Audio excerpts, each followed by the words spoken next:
नमस्कार दोस्तों, यह है एनसीईआरटी की कक्षा 8 की पाठ्य पुस्तक है हिस्ट्री की।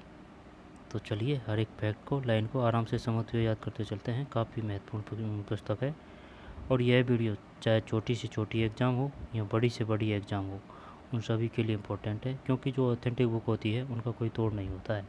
ठीक है ना, वो सबसे बेस्ट होती है, उनकी हर एक लाइन इम्पोर्टेंट होती है। क्वेश्चन कैसे भी किसी प्रकार भी दे सकते हैं। तो और जो अपन को महत्वपूर्ण व शानदार फैक्ट होंगे, प्रत्येक दृष्टि से महत्वपूर्ण होंगे, उनको अपन दोबारा से यहाँ पर ढंग से देख लेंगे।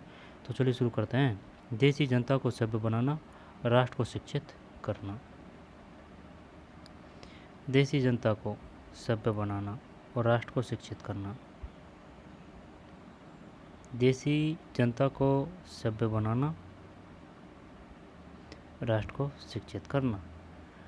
पहले का अध्याय में आप देख चुके हैं कि ब्रिटिश शासन के कारण यहाँ के राजाओं और नवाबों, किसानों और आदिवासियों पर किस किस तरह के प्रभाव पड़े थे।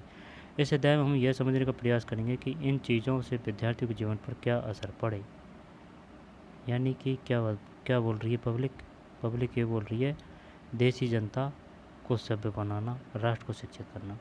पहले का अध्याय में आप देख चुके हैं कि ब्रिटिश शासन के कारण यहाँ के राजाओं और नवाबों, किसानों और आदिवासियों पर किस किस तरह के प्रभाव पड़े थे। इस अध्याय में हम यह समझने का प्रयास करेंगे कि इन चीज़ों से विद्यार्थियों के जीवन पर क्या असर पड़े। विद्यार्थियों के जीवन को समझना इसलिए ज़रूरी है क्योंकि भारत में अंग्रेज केवल भूक्षेत्र पर विजय और आय पर नियंत्रण ही नहीं चाहते थे। उन्हें लगता था कि उनका एक सांस्कृतिक मिशन भी है। वे मानते थे कि उन्हें देशी समाज को सभ्य बनाना है और उनके रीति रिवाजों और मूल्य मान्यताओं को बदलना है। वे मानते थे कि उन्हें देशी समाज को सभ्य बनाना है, क्योंकि भारत में अंग्रेज केवल भूक्षेत्र पर विजय और आय पर नियंत्रण ही नहीं चाहते थे।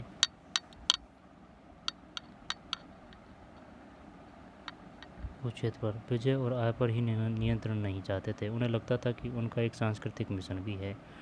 वे मानते थे कि उन्हें देशी समाज को सभ्य बनाना है और उनके रीति रिवाजों, मूल्य मान्यताओं को बदलना है।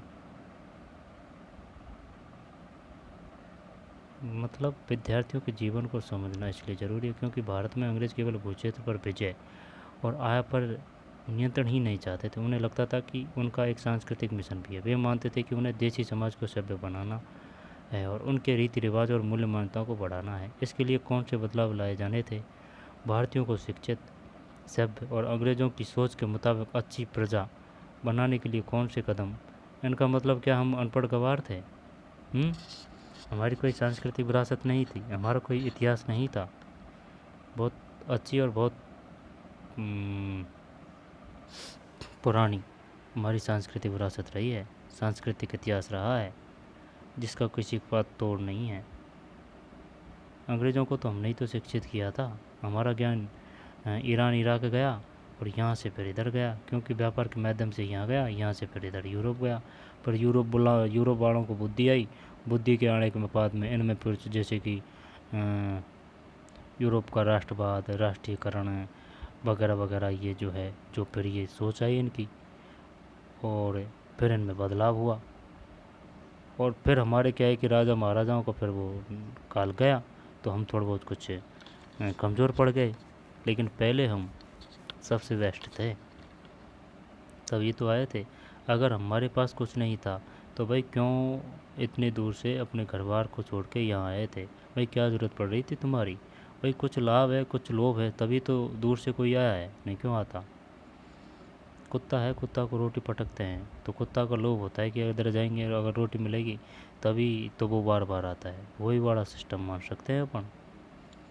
उदाहरण दिया है वो, तो ऐसा नहीं है कि भाई चल मैं कुत्ता बोल रहा हूँ, लेकिन जैसे कि सभी तरह के होते हैं। अंग्रेज़ ऐसा भी नहीं है कि सभी अंग्रेज़ गलत थे या फिर ख़राब थे, उनमें सही भी थे और उनका भारत पर कुछ अच्छा भी प्रभाव पड़ा था।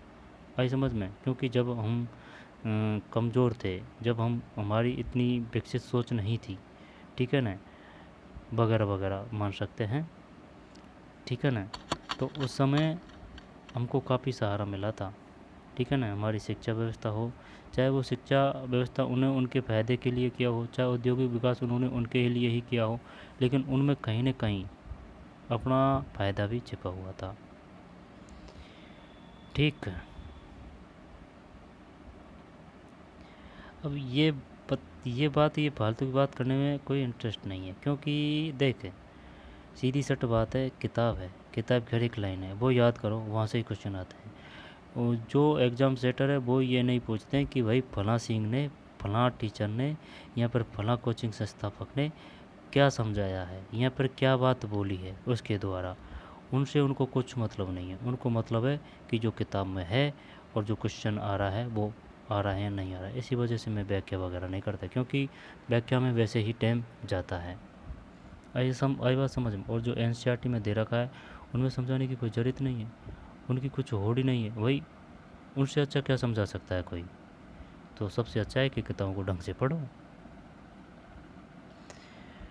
हाँ भाई, इसके लिए कौन से बदलाव लाए जाने थे? भारतीयों को शिक्षित, सभ्य और अंग्रेजों की सोच के मुताबिक अच्छी प्रजा बनाने के लिए कौन से कदम उठाए जाने थे? अंग्रेजों के पास भी इन सवालों के कोई बने बनाए जवाब नहीं थे। इन सवालों पर कई दशक तक बहस चलती रही। वो तो क्या है कि ये सभ्य और इनका प्रयोग किया गया ना कहीं हमको नीचा दिखाने की कोशिश की गई ना, इस वजह से ये बातें कही गई है, बताने के लिए, समझाने के लिए। भाई ऐसी बात है, इंसान इंसान सब होते हैं। भाई बात समझ में। इंसान इंसान सब होते हैं, ठीक है। कोई अपनी साधारण सी मेहनत को लगातार करने के बाद, लगातार करते रहने के बाद वह असाधारण हो जाता है। आई बात समझ में। बस वही बात है।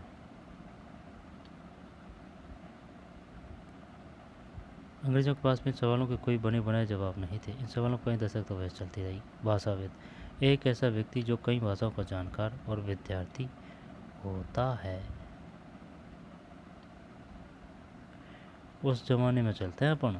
इस ज़माने को 2023 को छोड़ के 1900 से 1957 तक की सालों में चलते हैं, वहाँ की यात्रा करते हैं। अंग्रेज़ शिक्षा को किस तरह देखते थे? आइए सबसे पहले इस बात पर ध्यान दें कि शिक्षा के क्षेत्र में अंग्रेज़ क्या सोच रहे थे, और शिक्षा के जो विचार हमें आज सहज सामान्य दिखाई देते हैं वे पिछले 200 सालों में किस तरह विकसित हुए। इस पड़ताल के दौरान हम इस बात पर भी विचार करेंगे कि भारतीयों ने ब्रिटिश विचारों पर कैसी प्रतिक्रिया दी। इस बारे में अंग्रेज़ों के विचार किस तरह विकसित हुए कि भारतीयों को कैसे पढ़ाया जाएगा।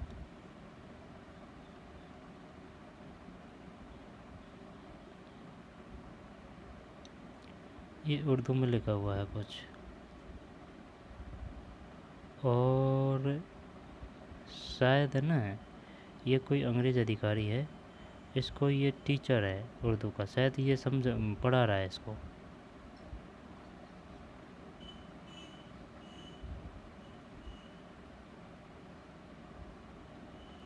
प्राच्यवाद की पर विलियम जोन्स फारसी भाषा सीख रहे हैं।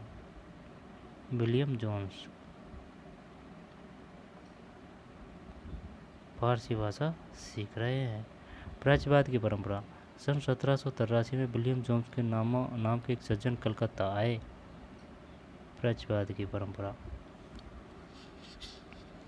सन 1783 में विलियम जोन्स नाम के सज्जन कलकत्ता आए। उन्हें ईस्ट इंडिया कंपनी द्वारा स्थापित किए गए सुप्रीम कोर्ट में जूनियर जज के पद पर तैनात किया गया था। कानून माहिर होने के साथ साथ जोन्स एक भाषाविद भी थे। उन्होंने ऑक्सफोर्ड में ग्रीक और लैटिन का अध्ययन किया था। वे फ्रेंच और अंग्रेजी जानते थे और अपने एक दोस्त से अरबी सीखते थे।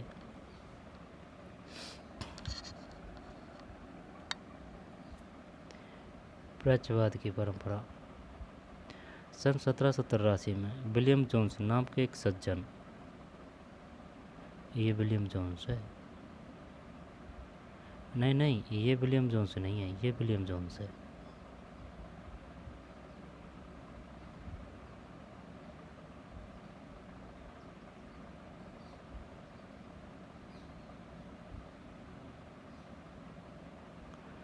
प्राच्यवाद की परंपरा सन 1783 में विलियम जोन्स नाम के एक सज्जन कलकत्ता है। उन्हें ईस्ट इंडिया कंपनी द्वारा 1783 की बात है, 1600 में तो ईस्ट इंडिया कंपनी आई थी, 1600 में 1783 यानी कि 183 साल बाद उन्हें ईस्ट इंडिया कंपनी द्वारा स्थापित किए गए सुप्रीम कोर्ट में जूनियर जज के पद पर तैनात किया गया था। कानून का माहिर होने के साथ साथ जोन्स एक भाषाविद भी थे।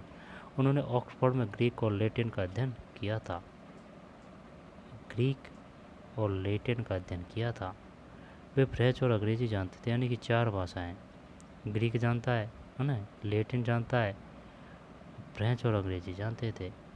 और अपने एक दोस्त से अरबी सीखने, ग्रीक, लैटिन है ना, 2 तो ये होगी, एक 3 और यह 4 अंग्रेजी, और 5वीं है अरबी। अरबी सीखने के अलावा फारसी भी सीख रहे थे। कलकत्ता में आने के बाद रोज़ाना घंटों संस्कृत विद्वानों के साथ बैठकर उनसे संस्कृत की बारीकियाँ, उसकी व्याकरण और संस्कृत काव्यों का अध्ययन करने लगे। कुछ ही समय में उन्होंने कानून, दर्शन, धर्म, राजनीतिक, नैतिकता, आगे गणित, चिकित्सा विज्ञान और अन्य विज्ञानों की प्राचीन भारतीय पुस्तकों का अध्ययन शुरू कर दिया। जोन्स ने पाया कि उस समय कलकत्ता में तैनात बहुत सारे अंग्रेज अफसर भी उनके जैसे दिलचस्पियाँ रखते थे। हेनरी थॉमस कोलब्रुक और नेथनियल हॉलहेड भी भारतीय भाषा सीखकर संस्कृत व फारसी रचनाओं का अंग्रेजी में अनुवाद कर रहे थे।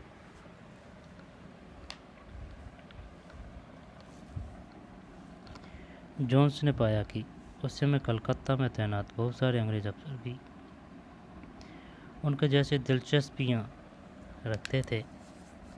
हेनरी थॉमस कोलब्रुक और नेथनियल हॉलहेड भी भारतीय भाषाएं सीखकर एक संस्कृत व फारसी रचनाओं का अंग्रेजी में अनुवाद कर रहे थे।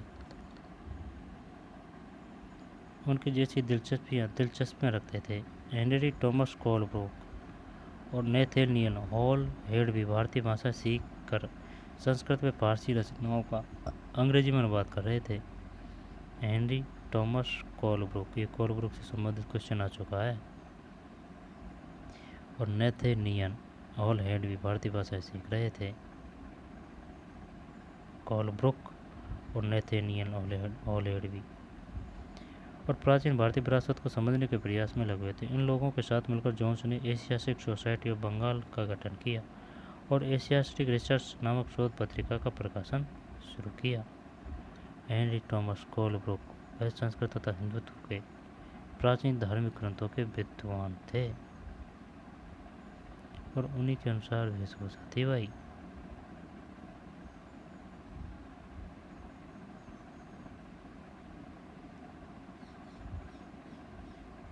हेनरी थॉमस कोलब्रुक वह संस्कृत तथा हिंदुत्व के प्राचीन धार्मिक ग्रंथों के विद्वान थे। कोई हिंदुस्तानी ने जहमत नहीं उठाई क्या प्राचीन धर्म ग्रंथों के विद्वान होने की? कोलब्रुक और नेथनियल हॉलहेड भी, और प्राचीन भारतीय विरासत को समझने के प्रयास में लगे थे। इन लोगों के साथ मिलकर जोन्स ने एशियाटिक सोसाइटी ऑफ बंगाल का गठन किया।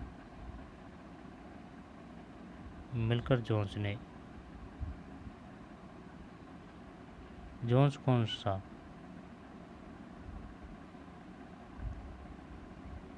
William Jones.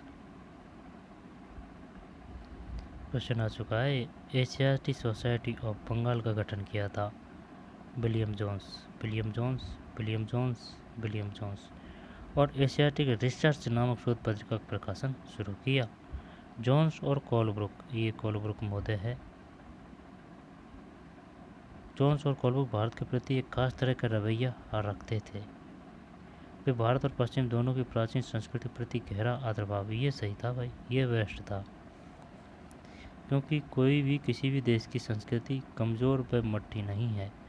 सब कोई श्रेष्ठ है तो कोई सर्वश्रेष्ठ है, ठीक है ना। सब अपने अपने में सब सही है, क्योंकि सबकी कुछ न कुछ खासियत होती है और कुछ न कुछ कमजोरी होती है।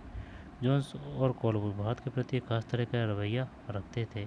वे भारत और पश्चिम दोनों की प्राचीन संस्कृति के प्रति गहरा आदर भाव रखते थे। उनका मानना था कि भारतीय सभ्यता प्राचीन काल में अपने वैभव के शिखर पर थी, परंतु बाद में उसका पतन होता चला गया। उनकी राय में भारत को समझने के लिए प्राचीन कानून लिखे गए यहाँ के पवित्र और कानूनी ग्रंथों को खोजना में समझना बहुत जरूरी था। उनका मानना था कि हिंदुओं और मुसलमानों के असली विचारों व कानूनों को इन्हीं रचनाओं के जरिए समझा जा सकता है और इन रचनाओं के पुनः अध्ययन से ही भारत के भावी विकास का आधार पैदा हो सकता है। इस तरह विलियम जोन्स, कोलब्रुक दोनों ही प्राचीन ग्रंथों को ढूंढने, उनकी व्याख्या करने, अनुवाद करने, ज़्यादा से ज़्यादा लोगों तक अपने नतीजे पहुंचाने में जुट गए। उन्हें विश्वास था कि यह प्रयोजन न केवल अंग्रेज़ों को भारतीय संस्कृति में सीखने में मदद देगी, बल्कि भारतीयों को भी अपनी विरासत को दोबारा अपनाने और अतीत के लुप्त वैभव को समझने में मदद देगी। इस प्रक्रिया में अंग्रेज भारतीय संस्कृति के अभिभावक और मालिक दोनों की भूमिकाएं निभा रहे थे। इन प्रयासों और विचारों से प्रभावित होकर कंपनी के बहुत सारे अधिकारियों ने दलील दी कि अंग्रेजों को पश्चिमी ज्ञान की बजाय भारतीय ज्ञान को प्रोत्साहन देना चाहिए। इन प्रयासों और विचारों से प्रभावित होकर कंपनी के बहुत सारे अधिकारियों ने दलील दी कि अंग्रेजों को पश्चिम ज्ञान की बजाय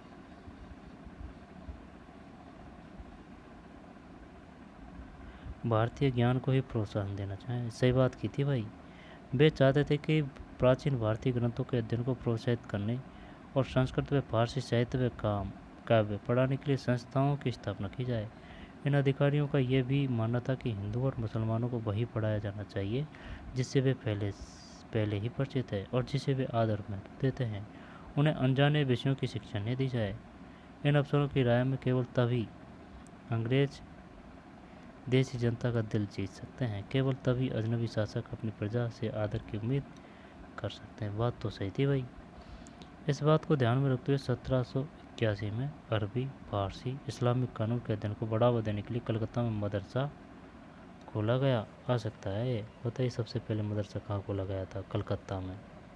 अरबी, फारसी, इस्लामिक। 1791 में बनारस में हिंदू कॉलेज की स्थापना की गई ताकि वहाँ प्राचीन संस्कृत ग्रंथों की शिक्षा दी जा सके और देश का शासन चलाने में मदद मिले।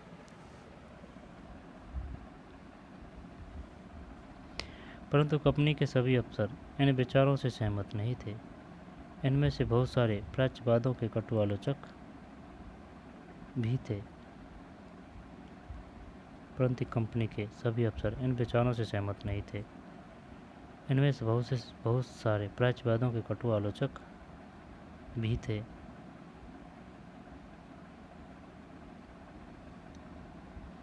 सत्रह में अरबी, फारसी, इस्लामिक कानून के अध्ययन को बढ़ावा देने के लिए कलकत्ता में एक मदरसा खोला गया। कब? 1781 में।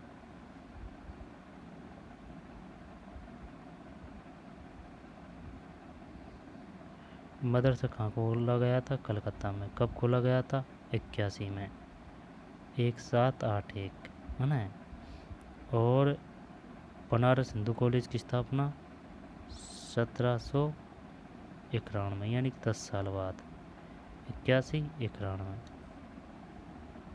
ताकि वहाँ प्राचीन संस्कृत ग्रंथों की शिक्षा दी जा सके और देश का शासन चलाने में मदद मिले। परंतु कंपनी के सभी अफसर इन विचारों से सहमत नहीं थे। इनमें से बहुत सारे प्राच्यवादियों के कटु आलोचक भी थे।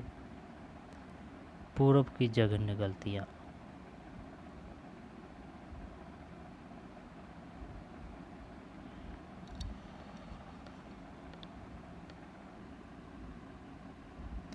पूर्व की जघन्य गलतियाँ। 19वीं सदी की शुरुआत से ही बहुत सारे अंग्रेज अफसर शिक्षा के प्राच्यवादी दृष्टिकोण की आलोचना करने लगे।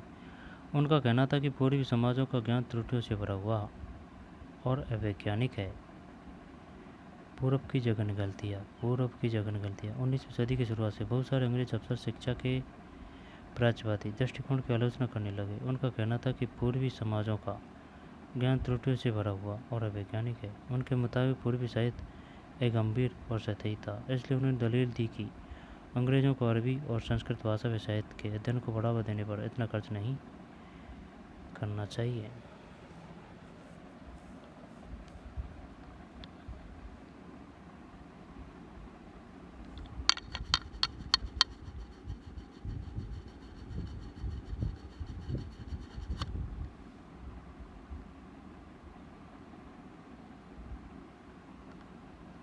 पूर्व की जघन्य गलतियाँ दोबारा से देखते हैं। 19वीं सदी की शुरुआत से ही बहुत सारे अंग्रेज अफसर शिक्षा के प्राच्यवादी दृष्टिकोण की आलोचना करने लगे। उनका कहना था कि पूर्वी समाजों का ज्ञान त्रुटियों से भरा हुआ और अवैज्ञानिक है।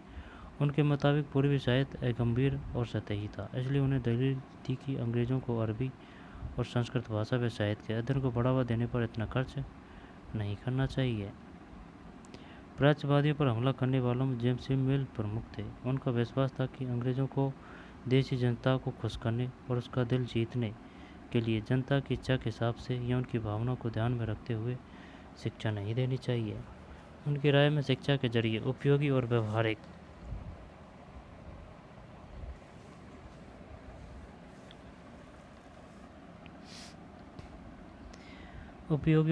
चीज़ों का ज्ञान दिया जाना चाहिए। इसलिए भारतीयों को पूर्वी समाजों के काव्य और धार्मिक साहित्य की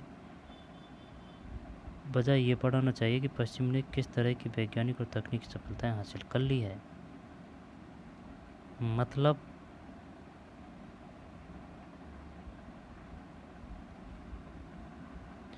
पूर्व की जगह निकलती हैं। 19वीं सदी की शुरुआत से ही बहुत सारे अंग्रेज अफसर शिक्षा के प्राच्यवादी दृष्टिकोण की आलोचना करने लगे थे। उनका कहना था कि पूर्वी समाजों का ज्ञान त्रुटियों से भरा हुआ था और वैज्ञानिक है। उनके मुताबिक पूर्वी साहित्य गंभीर और सतही था। इसलिए उन्होंने दलील दी कि अंग्रेज़ों को अरबी और संस्कृत भाषा व साहित्य के अध्ययन को बढ़ावा देने पर इतना खर्च नहीं करना चाहिए।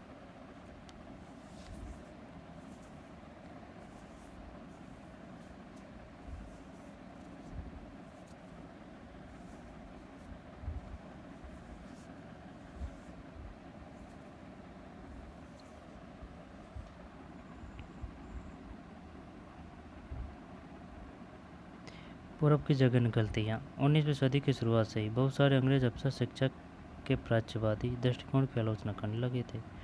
उनका कहना था कि पूर्वी समाजों का ज्ञान त्रुटियों से भरा हुआ और अवैज्ञानिक है। अंग्रेज अफसर प्राच्यवादी दृष्टिकोण की आलोचना करने लगे। प्राच्यवादी उनका कहना था कि पूर्वी समाजों का ज्ञान त्रुटियों से भरा हुआ और अवैज्ञानिक है। उनके मुताबिक पूर्वी साहित्य गंभीर और सतही था। इसलिए उन्होंने दलील दी कि अंग्रेज़ों को अरबी और संस्कृत भाषा व साहित्य के अध्ययन को बढ़ावा देने पर इतना खर्च नहीं करना चाहिए। प्राच्यवादियों पर हमला करने वालों में जेम्स मिल प्रमुख थे। उनका विश्वास था कि अंग्रेज़ों को देशी जनता को खुश करने और उसका दिल जीतने के लिए जनता की इच्छा के हिसाब से या उनकी भावनाओं को ध्यान में रखते हुए शिक्षा नहीं देनी चाहिए। उसकी राय में जेम्स मिल प्रमुख थे। जेम्स मिल के अनुसार है, उनके राय में शिक्षा के जरिए उपयोगी और व्यवहारिक चीज़ों का ज्ञान दिया जाना चाहिए। इसलिए भारतीयों को पूर्वी समाजों के काव्य और धार्मिक साहित्य के बजाय ये पढ़ाया जाना चाहिए कि पश्चिम ने किस तरह वैज्ञानिक और तकनीकी सफलताएं हासिल कर ली है। 1830 के दशक तक प्राच्यवादियों का विरोध और तीखा हो गया। थॉमस बेबिंगटन मैकाले इन आलोचकों में सबसे मुखर और प्रभावशाली विचारक थे। वे भारत को असभ्य देश मानते थे जिसे सभ्यता का पाठ पढ़ाना जरूरी था। थॉमस बेबिंगटन मैकाले और उनका अध्ययन कक्ष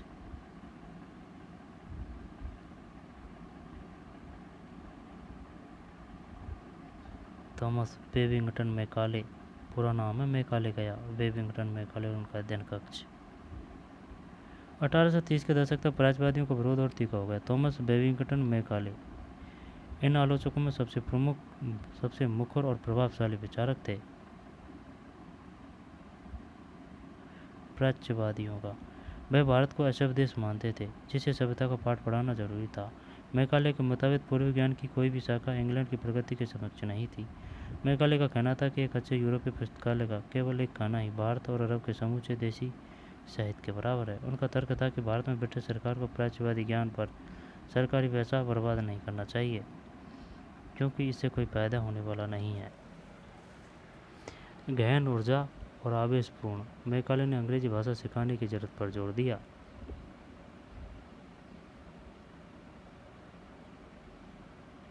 गहन ऊर्जा और आवेशपूर्वक मैकाले ने अंग्रेजी भाषा सिखाने की जरूरत पर जोर दिया। उनका मानना था कि अंग्रेजी के ज्ञान से भारतीयों को दुनिया की श्रेष्ठतम साहित्यिक कृतियों को पढ़ने का मौका मिलेगा।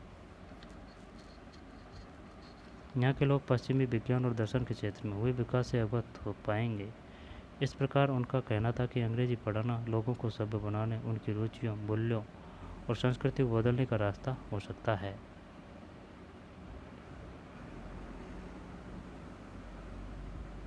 गहन ऊर्जा और आवेशपूर्वक मैकाले ने अंग्रेजी भाषा सिखाने की जरूरत पर जोर दिया। देख गहन ऊर्जा और आवेशपूर्वक शब्दों का प्रयोग देख तो अंग्रेजी भाषा सिखाने की जरूरत पर जोर दिया। उनका मानना था कि अंग्रेजी के ज्ञान से भारतीयों को दुनिया की श्रेष्ठतम साहित्य कृतियों को पढ़ने का मौका मिलेगा।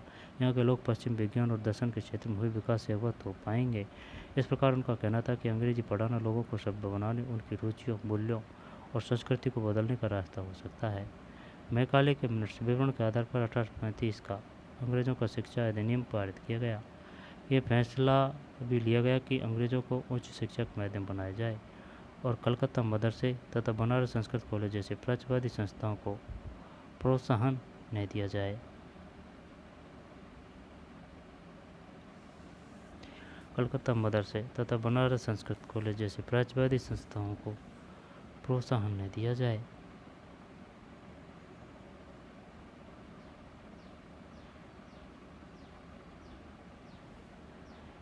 मैकाले के मिनट्स का मतलब है विवरण के आधार पर 1835 का अंग्रेज़ों का शिक्षा अधिनियम पारित किया गया।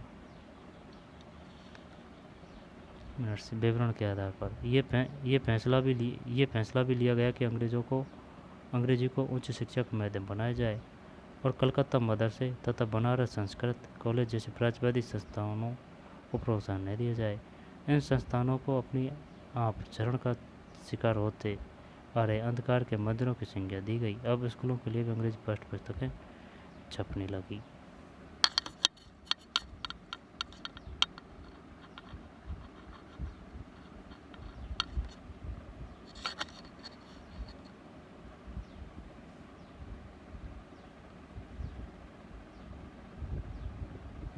अंग्रेजी को उच्च शिक्षा का माध्यम बनाया जाए और कलकत्ता मदरसे तथा बनारस संस्कृत कॉलेज जैसे प्रचारवादी संस्थाओं को प्रोत्साहन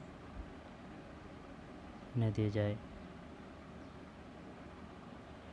मिनट्स का मतलब क्या है विवरण किसके हैं? मैकाले के।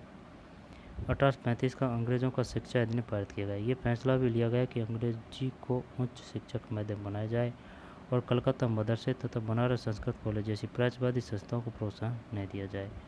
इन संस्थानों को अपने आप चरण का शिकार होते आ रहे अंधकार के मंदिरों की संज्ञा दी गई। अब स्कूलों के लिए अंग्रेजी पाठ्य पुस्तकें छपने लगी। ज्ञानियों की भाषा।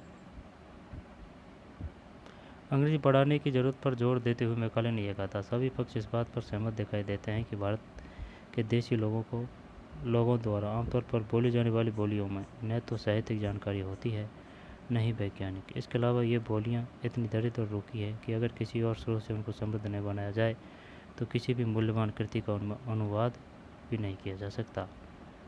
उसको समृद्ध नहीं बनाया जाए तो अगर किसी और स्रोत से उनको समृद्ध नहीं बनाया जाए तो किसी भी मूल्यवान कृति का उनमें अनुवाद भी नहीं किया जा सकता। 1835 के मिनट्स। व्यवसाय के लिए शिक्षा।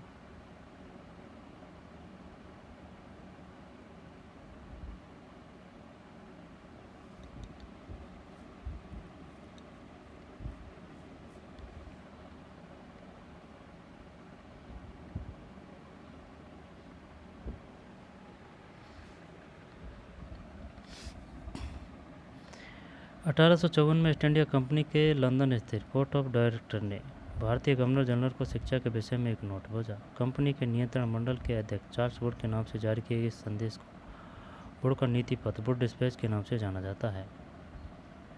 1854 में ईस्ट इंडिया कंपनी के लंदन स्थित कोर्ट ऑफ डायरेक्टर्स ने भारतीय गवर्नर जनरल को शिक्षा के विषय में एक नोट भेजा।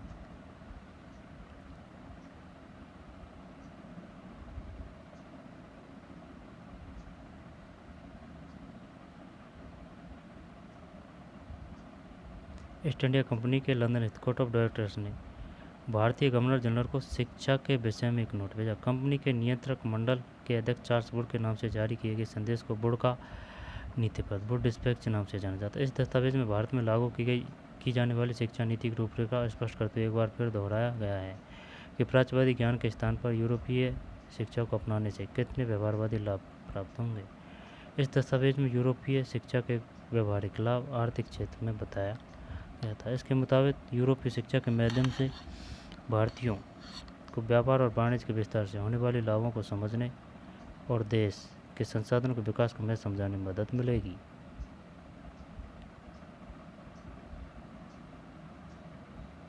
एक मिनट यार,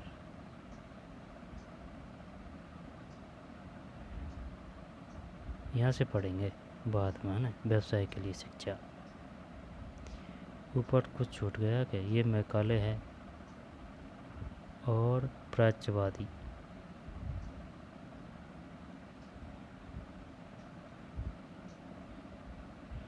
एशिया की भाषा और संस्कृति का गहन ज्ञान रखने वाले लोग, उनको बोलते हैं प्राच्यवादी। मुंशी, ऐसे व्यक्ति जो फारसी पढ़ना लिखना और पढ़ाना जानता हो। मुंशी। वर्नाकुलर, यह शब्द आमतौर पर मानक भाषा से अलग किसी स्थानीय भाषा या बोली के लिए इस्तेमाल किया जाता है। भारत जैसे औपनिवेशिक देशों में अंग्रेज रोज़मर्रा इस्तेमाल की स्थानीय भाषाओं और साम्राज्यवादी शासकों की भाषा अंग्रेजी के बीच फर्क को चिह्नित करने के लिए इस शब्द का इस्तेमाल करते थे। मदरसा, सीखने के स्थान को अरबी भाषा में मदरसा कहा जाता है। यह किसी भी तरह का स्कूल या कॉलेज या कोई भी संस्थान हो सकता है।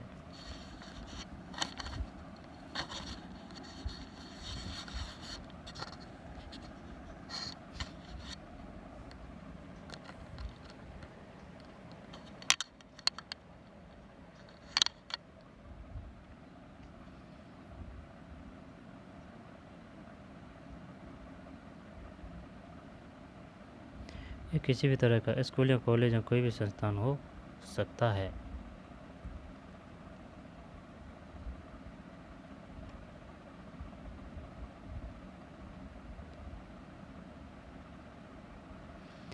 वॉरेन हेस्टिंग्स स्मारक, रिचर्ड वेस्टमार्टोक, 1823, अब कलकत्ता स्थित विक्टोरिया मेमोरियल में। इस तस्वीर से पता चलता है कि भारत में ब्रिटिश सत्ता के बारे में प्राच्यवादी किस तरह सोचते थे।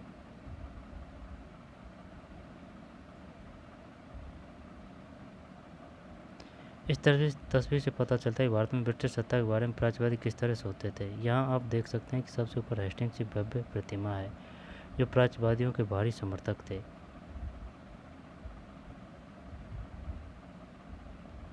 इसके एक तरफ पंडित और दूसरी तरफ नीचे बैठा हुआ मुंशी दिखाई दे रहा है। मुंशी, पंडित। हेस्टिंग्स से तथा अन्य प्राच्यवादी भारतीय विद्वानों से विभिन्न भारतीय भाषाएं सीखना चाहते थे। वॉरेन हेस्टिंग्स का स्मारक, रिचर्ड वेस्टमाकोट, 1830, कोलकाता स्थित विक्टोरिया मेमोरियल में है। वॉरेन हेस्टिंग्स,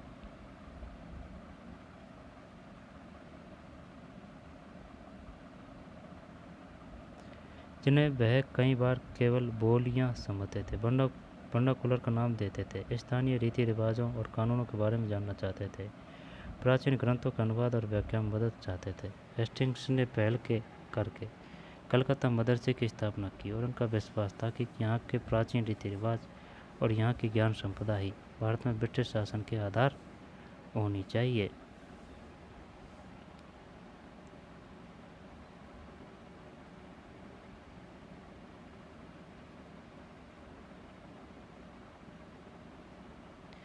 वर्नाकुलर का नाम देते थे।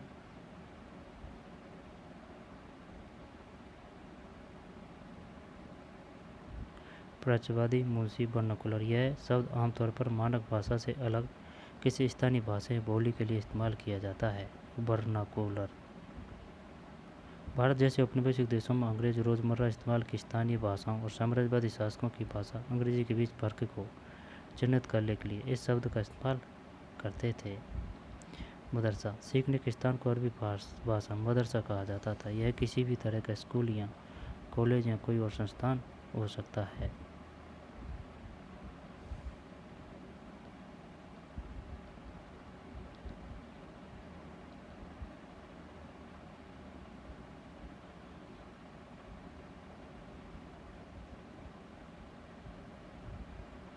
व्यवसाय के लिए शिक्षा, मदरसा, एनी टॉमस कॉलब्रुक, वह संस्कृत द्वारा हिंदुत्व के प्राचीन धार्मिक ग्रंथों के विद्वान थे। कॉलब्रुक,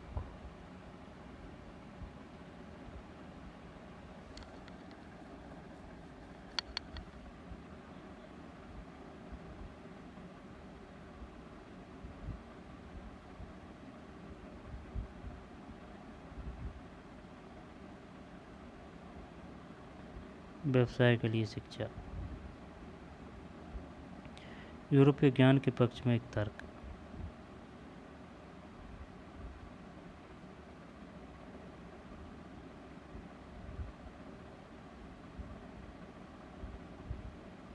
इसको बाद में देखेंगे।